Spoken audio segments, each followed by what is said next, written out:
بسم اللہ الرحمن الرحیم الحمد للہ رب العالمین والصلاة والسلام علی سید الانبیاء والمرسلین۔ جی، ہمارا آج کا جو سبق ہے وہ عمر کے بارے میں شروع ہوگا، یعنی قرآن پاک کے اندر یا حدیث کے اندر جو امر کا صیغہ آیا ہے، تو کیا امر کے لیے جو ہے وہ افعل کا صیغہ اس فصل کے اندر، اس چیپٹر کے اندر دو اہم بحث ہیں۔ ایک بحث یہ ہے کہ جو امر ہے اس کے لیے افعل کا صیغہ کہنا ہی ضروری ہے، یا افعل کے علاوہ کوئی اور صیغہ ہو تو اس سے بھی جو ہے وہ امر ثابت ہوگا۔ پہلا تو یہ بحث ہے کیا، پہلا بحث یہ ہے کہ امر کے لیے افعل کا صیغہ ہی خاص ہے، یا اس کے علاوہ کوئی اور بھی صیغہ ہو تو اس سے بھی امر ثابت ہوگا۔ اور دوسرا بحث یہ ہے کہ امر سے کون سا حکم ثابت ہوگا، امر سے واجب ثابت ہوگا، یا پھر مستحب ثابت ہوگا، یا پھر فرض ثابت ہوگا۔ تو اس بارے میں بھی یہ بحث ہے، یہ فصل ہے، تو انشاءاللہ تعالی وہ بھی آگے آئے گی اسی چیپٹر کے اندر۔ تو پڑھتے ہیں، کہتے ہیں فصل فی الامر، امر کے بارے میں فصل۔ تو امر لغت کے اندر یعنی اردو کے اندر کہتے ہیں حکم دینا، اور اس کی تعریف بھی آگے بیان کرتے ہیں، کہتے ہیں الامر فی اللغت قول القائل لغیر افعل۔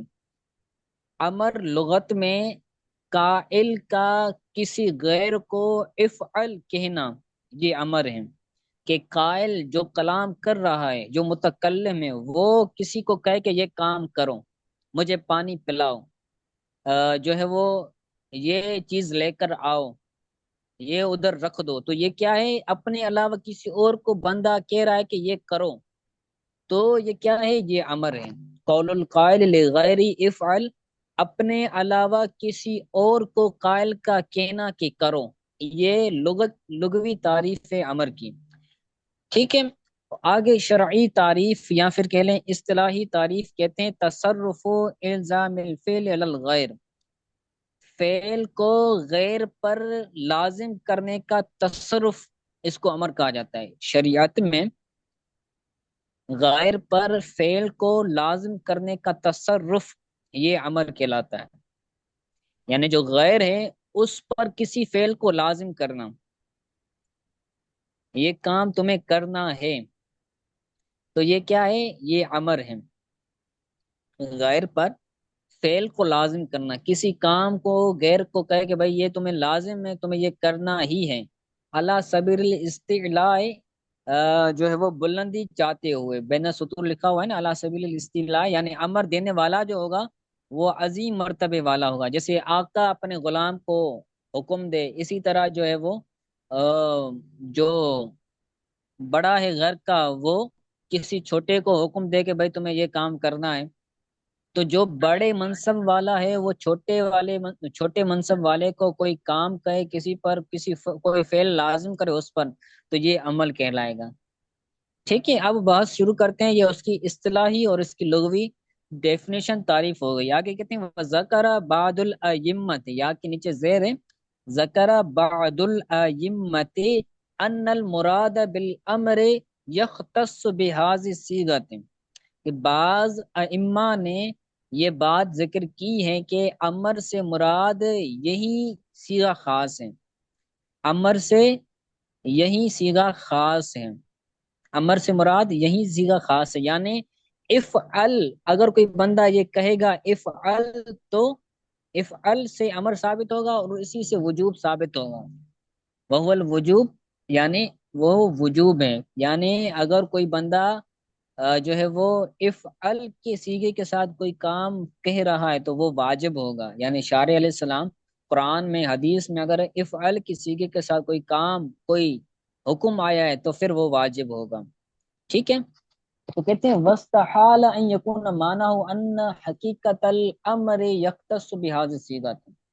اب یہ جو پہلے ائمہ کا جو قول تھا نا، اس کو آگے سے رد کر رہے ہیں، اس کا جواب دے رہے ہیں کہ محال ہے، وَاسْتَحَالَ، عقلی طور پر یہ چیز محال ہے کہ این یکون معنی ہو، کہ اس کی معنی یہ ہو کہ ان حقیقت الامر یختص بهذه الصیغۃ، کہ اس صیغے کے ساتھ خاص ہو، یہ محال ہے کہ جو بھی امر ہو وہ اسی صیغے کے ساتھ خاص ہو، امر کی حقیقت اسی صیغے کے ساتھ خاص ہونا یہ محال ہے، ایسا نہیں ہو سکتا کہ امر ہمیشہ ہمیشہ افعال کے صیغے کے ساتھ آئے۔ کیوں؟ کیونکہ یہ جو افعال ہیں، یہ جو کلمات ہیں، یہ حادث ہیں۔ کہتے ہیں فَإِنَّ اللَّهَ تَعَالَى مُتَكَلِّمٌ فِي الْأَزَلِ عندنا، ہمارے نزدیک یعنی اہل سنت والجماعت کے نزدیک اللہ تعالیٰ کی ذات ازل میں بھی کیا تھا؟ متکلم تھا۔ یعنی جب نہ کوئی زمانہ تھا، جب نہ کوئی مقام تھا، جب نہ کوئی حال تھا، اس وقت بھی اللہ تعالیٰ کی ذات متکلم تھی۔ تو اس وقت تو الفاظ نہیں تھے، الفاظ ہی حادث ہیں، الفاظ بعد میں آئے ہیں۔ دنیا کا وجود ہوا ہے، کائنات کا وجود ہوا ہے، تو تب یہ الفاظ کا وجود آئے۔ الفاظ کا تعلق انسان کے ساتھ ہے، جب انسان نہیں تھا تو الفاظ کہاں سے آئے؟ کیونکہ جب ہم لفظ کی تعریف پڑھتے ہیں تو وہاں پر آتا ہے ما یتلفظ بہ الانسان، جو انسان بات کرے اس کو الفاظ کہتے ہیں۔ تو اللہ تعالیٰ کی ذات ازل میں بھی متکلم تھا، تو لہذا اللہ تعالیٰ نے اس وقت بھی وَكَلَامُهُ أَمْرٌ وَنَحْيٌ وَإِخْبَارٌ وَإِسْتِخْبَارٌ، اور اللہ تعالیٰ کا کلام وہ امر بھی ہے، نہیں بھی ہے، خبر دینا بھی ہے اور خبر لینا بھی ہے۔ تو اللہ تعالیٰ اس وقت بھی کیا تھا؟ متکلم تھا۔ اور اللہ تعالیٰ کا جو کلام ہے اس کے اندر امر بھی ہوتا ہے، نہیں بھی ہوتا ہے، تو معلوم ہوا کہ امر جو ہے وہ ازل سے ہیں۔ باری تعالیٰ اللہ تبارک تعالیٰ کا جو امر ہے وہ ازل سے ہیں۔ تو لہذا اب اس وقت تو افعال، یہ افعال کا صیغہ تو نہیں تھا، تو لہذا یہ نہیں ہوگا کہ امر کے لیے افعال کا صیغہ ہونا یہ ضروری نہیں ہے۔ ٹھیک ہے، کہتے وستحال وجود هذه الصیغۃ، وستحال یہ فعل ہے، وستحال وجود هذه الصیغۃ فی الازل، ازل میں ان صیغوں کا پایا جانا یہ محال ہے، ازل میں یہ نہیں ہو سکتا ہے۔ یعنی جب نہ زمان تھا، مقام تھا، کوئی بھی نہیں تھا، صرف اللہ تعالیٰ کی ذات تھی، تو اس وقت اس صیغوں کا ان الفاظ کا ہونا یہ محال ہے۔ کیوں؟ کیونکہ حروف جو ہیں وہ حادث ہیں، بعد میں پیدا ہوئے ہیں، ہمیشہ ہمیشہ سے نہیں تھے۔ وَاسْتَحَالَ أَيْضًا أَن يَكُونَ مَعْنَاهُ، اسی طرح محال ہے کہ اس کی معنی ان المراد بالامر للامر یختص بهذه الصیغۃ، اسی طرح یہ بھی محال ہے کہ جو عامر کی امر سے مراد ہے وہ اسی صیغے کے ساتھ خاص ہوں۔ عامر کی جو مراد ہے، یعنی عامر سے مراد اللہ تعالیٰ کی ذات ہے، عامر سے مراد اللہ تبارک و تعالیٰ کی ذات ہے، تو اللہ تعالیٰ نے جو امر دیا ہے وہ امر اسی صیغے کے ساتھ خاص ہو، یہ بھی محال ہے، یہ بھی نہیں ہو سکتا۔ ٹھیک ہے، تو اس سے یہ ثابت ہو گیا کہ جو امر کا صیغہ ہے اس کے لیے افعل کا کہنا، افعل کا ہونا یہ ضروری نہیں ہے۔ ٹھیک ہے، آگے کہتے ہیں فَإِنَّ الْمُرَادَ لِلشَّارِعِ بِالْأَمْرِ، فَإِنَّ الْمُرَادَ لِلشَّارِعِ بِالْأَمْرِ وُجُوبُ الْفِعْلِ عَلَى الْعَبْدِ، اب شارع علیہ السلام کے لیے، یعنی اللہ تبارک و تعالیٰ کے لیے یا پھر رسول اللہ صلی اللہ علیہ وسلم کے لیے جو امر کی معنی ہے وہ کیا ہوگی؟ کہتے ہیں فَإِنَّ الْمُرَادَ لِلشَّارِعِ بِالْأَمْرِ وُجُوبُ الْفِعْلِ عَلَى الْعَبْدِ، شارع علیہ السلام کے لیے امر کی مراد فعل کو بندے پر لازم کرنا ہے۔ یعنی جب شارع علیہ السلام یا شارع اللہ تعالیٰ جب کوئی حکم دے گا تو اس کا مطلب یہ ہے کہ فعل کو بندے پر لازم کرنا ہے، کہ بندے کو یہ کام کرنا ہے۔ وَهُوَ الْمَعْنَى الْإِبْتِلَاءِ عِنْدَنَا، اور وہ ہمارے نزدیک مبتلا کرنے کی معنی ہے، یعنی اللہ تعالیٰ اپنے بندوں کو آزماتا ہے، مبتلا کرتا ہے، مکلف کرتا ہے۔ ٹھیک ٹھیک ہے، تو اللہ تعالیٰ کسی بندے کو اگر کوئی فعل لازم کرتا ہے تو یہ اس کو آزمانے کے لیے دیتا ہے۔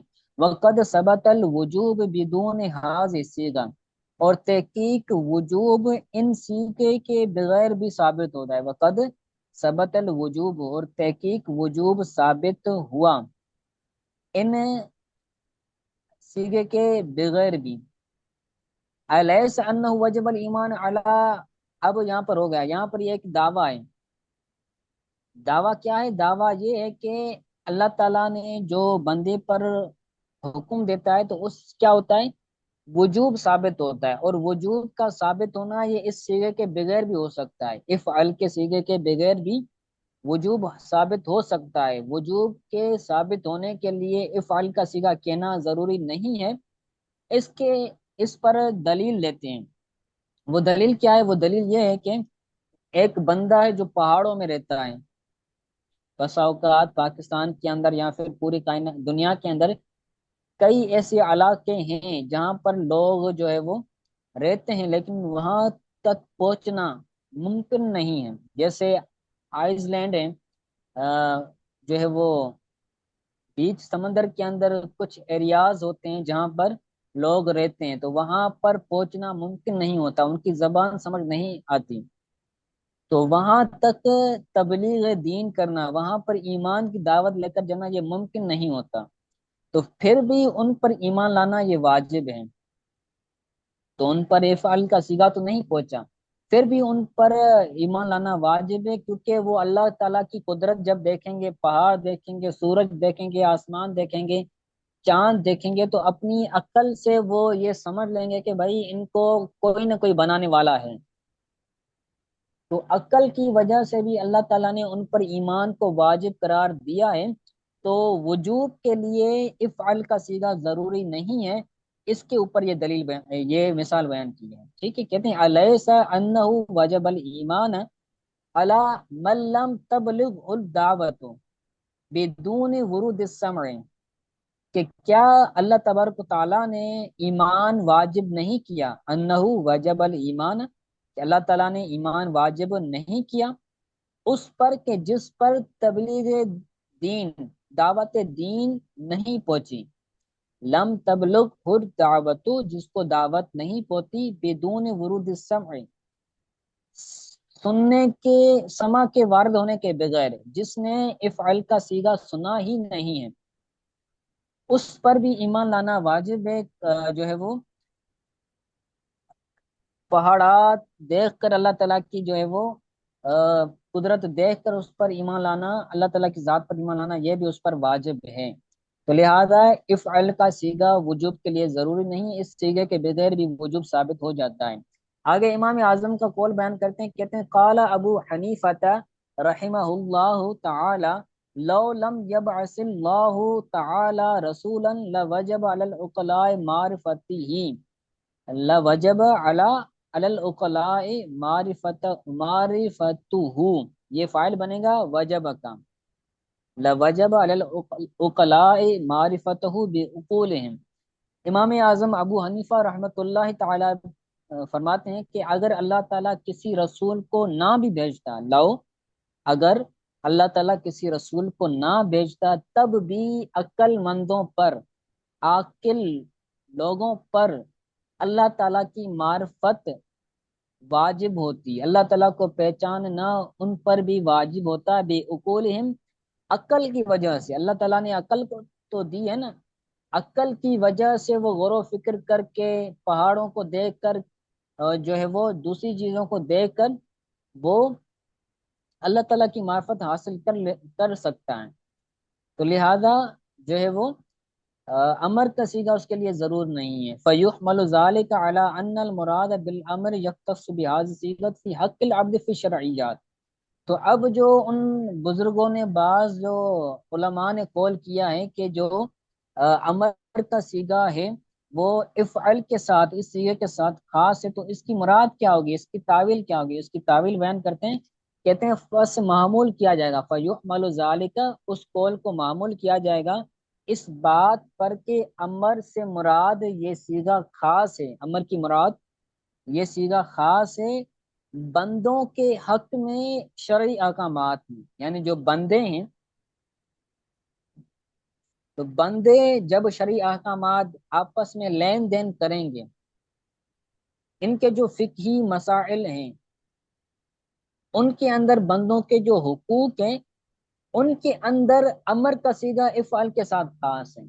اللہ تعالیٰ کے لیے یا پھر شارع علیہ السلام کے لیے یہ صیغہ خاص نہیں ہے امر کا، بلکہ شارع علیہ السلام کے علاوہ جو مخلوق ہے، جو بندے ہیں، ان کے لیے شرعی احکامات میں امر کا صیغہ اس صیغے کے ساتھ خاص ہے، امر کی مراد اسی صیغے کے ساتھ خاص ہے، یہ صیغہ استعمال ہوگا تو جو ہے وہ امر لازم ہوگا ورنہ نہیں ہوگا۔ حتی لا یکون فعل الرسول بمنزلت قولی افعلوا، یہاں تک کہ رسول علیہ السلام کا فعل بھی اس کے اس قول کے منزلت پر نہیں ہوگا کہ افعلوا یہ کرو، ولا یلزم اعتقاد الوجوب بھی۔ ٹھیک ہے، تو یہ لمبا ہو جائے گا، ایک جو ہے وہ قول ہے اس کی وضاحت ہے، تو انشاءاللہ تعالی یہ کل پڑھیں گے۔ تو اس کو آپ اچھی طرح سے یاد کیجیے گا، یہ جو دو بحث ہوئی، مین بحث جو یہ تھی کہ امر کا صیغہ افعل کے ساتھ خاص نہیں ہے، عبارت ترجمہ دیکھ لیجیے گا انشاءاللہ تعالی، پھر کل آگے اس کو پورا کریں گے، پھر آگے بھی پڑھیں گے، ٹھیک ہے؟ اگر کوئی بات سمجھ نہیں آئی تو پوچھ لیں۔ جی ٹھیک ہو گیا۔